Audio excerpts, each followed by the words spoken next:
जिल्हा परिषद गटाचा गावनिहाय दौरा मी केला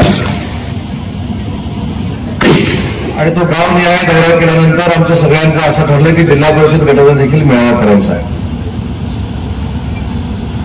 आणि या मेळाव्याच्या पार्श्वभूमीवर काल देखील एक मेळावा झाला महाविकास आघाडीचा। महाविकास आघाडीचा मेळावा होत असताना मला आता बाबूशेठ सांगत होते की सगळे पदाधिकारी माणसं जमतील म्हणून 2 तास येऊन खंडाळ्याच्या फाट्यावर थांबलेले होते। नंतर तो मेळावा सुरू झाला, माझ्या वतीने तोंड सूट घेतलं आणि मी अनेक वेळा सांगितलंय की माझ्या मतदारसंघात येऊन माझ्या कुटुंबात येऊन ज्यावेळी तुम्ही माझ्यावर जाहीर टीका कराल त्याच्या दुसऱ्या दिवशीचं हे चित्र आहे। तुमचे 200 आमचे किती? 20,000। अरे 2,000 नाही 3,000 नुसते खुर्च्याच लावले। त्याच्यामुळे मला अजिबात चिंता करण्याची आवश्यकता नाही आणि विशेषतः मला हजारोंच्या संख्येनं जमलेल्या महिला भगिनींना मनापासून धन्यवाद दिले पाहिजे की ठीक आहे, मुख्यमंत्री माझी लाडकी बहीण योजना आम्ही आणली, आम्ही ती तुमच्यापर्यंत पोहोचवली, त्याचा फायदा नक्की माझ्या महिला भगिनींना मिळतोय, पण तो फायदा मिळाल्यानंतर ज्यांना हा फायदा मिळवून दिला त्या भावाला आशीर्वाद देण्यासाठी तुम्ही हजारोंच्या संख्येने जमलाय, त्याबद्दल तुम्हाला मनापासून मला धन्यवाद द्यायचा आहे। आणि हा देखील समजायचा आहे की या पृथ्वी तलावर जोपर्यंत सूर्य आणि चंद्र आहेत तोपर्यंत कोणाचा बाप ही योजना बंद करू शकत नाही। ही आम्ही आणलेली योजना आहे आणि आमच्या महिला भगिनींसाठी आणलेली योजना आहे।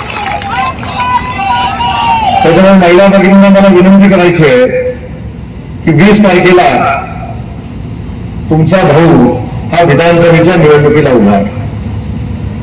20 तारखेला मतदान आहे। या जिल्हा परिषद गटामध्ये 7,000 महिला भगिनींना आपण माझी लाडकी बहीण योजनेचा लाभ मिळवून दिलेला आहे।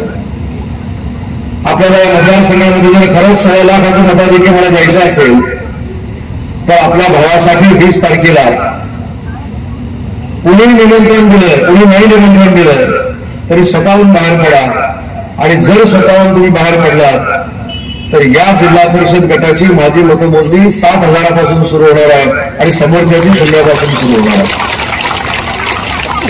मी मागच्या एका सभेमध्ये देखील सांगितलं, एखाद्याला आत्मविश्वास असतो म्हणजे किती आत्मविश्वास असतो याची कमालच आहे। म्हणजे 3दा पराभूत होऊन देखील अख्खा मतदारसंघ माझ्यासोबतच आहे असं सांगणारे महाभाग महाराष्ट्रात कुठे जर आपल्याला भेटले असतील तर रत्नागिरीच्या मतदारसंघामध्ये भेटले। कालचा मेळावा झाल्यानंतर मी निश्चिंत झालो। कालचा मेळावा झाला आज सकाळी मी सांगली जिल्ह्यात खानापूरला प्रचाराला गेलो, त्याच्यानंतर निलेश राणेंच्या प्रचाराला गेलो, त्याच्यानंतर दीपक केसरकर साहेबांच्या प्रचाराला गेलो, शांत डोक्याने गेलो, कारण मला पूर्ण जाणीव होती की मी गेल्यानंतर माझा जो प्रचाराचा मेळावा आहे तो मेळावा असणार नाही, ती सभा होणार आहे आणि त्या सभेला हजारो महिला भगिनी पुरुष वर्ग तरुण सहकारी उपस्थित राहणार आहेत। मला पत्रकार बांधवांना आणि भगिनींना देखील विनंती करायची आहे, परवाची कुपाटाच्या पक्षप्रमुखांची आलेली सभा ही 2 मतदारसंघाची होती, म्हणजे 3,26,000 अधिक 2,86,000 अशा जवळजवळ 5 लाख मतदारांची ती सभा होती आणि ही सभा जी आहे ही फक्त 30,000 लोकांच्या जिल्हा परिषद गटाची सभा आहे आणि त्याला हजारो उपस्थित आहेत। त्याच्यामुळे सभा नक्की कुठची मोठी झाली हे मला सांगायची आवश्यकता नाही, उद्या वर्तमानपत्रामध्ये तुम्ही खरं लिहिलं की माझं समाधान झालं। पण त्या सभेमध्ये देखील काय झालं, त्या सभेमध्ये देखील पटवर्धन भाजपाला टार्गेट करण्यात आलं, देवेंद्रजी फडणवीस साहेबांवर टीका करण्यात आली, नारायणराव राणेंवर टीका करण्यात आली, 3 नंबरचा माझा नंबर होता, माझ्यावर देखील टीका करण्यात आली। पण मला सगळ्यांना एक विनंती करायची आहे, टीकेला तर मी कधीच उत्तर दिलेलं नाही, टीकेला मी कामानं उत्तर देतो, संख्येनं उत्तर देतो, हे आज पुन्हा एकदा सिद्ध झालंय। मला आपल्याला एकच विनंती करायची आहे की त्या टीकेला जर खरंच उत्तर द्यायचं असेल तर या जिल्हा परिषद गटातलं लीड हे 10,000 असलं पाहिजे, यासाठी आजपासून आपण कामाला लागावं। आणि मी अतिशयोक्ती सांगत नाही, व्यासपीठावर असलेले बाबूशेठ पाटील असतील, विवेक सुर्वे असतील, प्रथमेश गावणकर असतील, आमचे विष्णुशेठ पवार असतील, आमचे उराड्याचे सरपंच असतील, आमचे अनिकेत सुर्वे असतील, बाबा कल्याणकर असतील, हे भाजपा शिवसेनेचे पदाधिकारी आणि बंटी शेट्टी सगळे राष्ट्रवादी काँग्रेस पक्षाचे पदाधिकारी असतील, हे सगळे जर 4 दिवस एक दिनाने कामाला लागले, कामाला तर लागलेच आहेत, पण आहे तशा पद्धतीने एक संघटनेवर समोर गेले, तर मी आव्हान देतो की 10,000 पेक्षा जास्त मताधिक्य एका जिल्हा परिषद गटातून आपण मिळवू शकतो. एका जिल्हा परिषद गटातून मिळवू शकतो.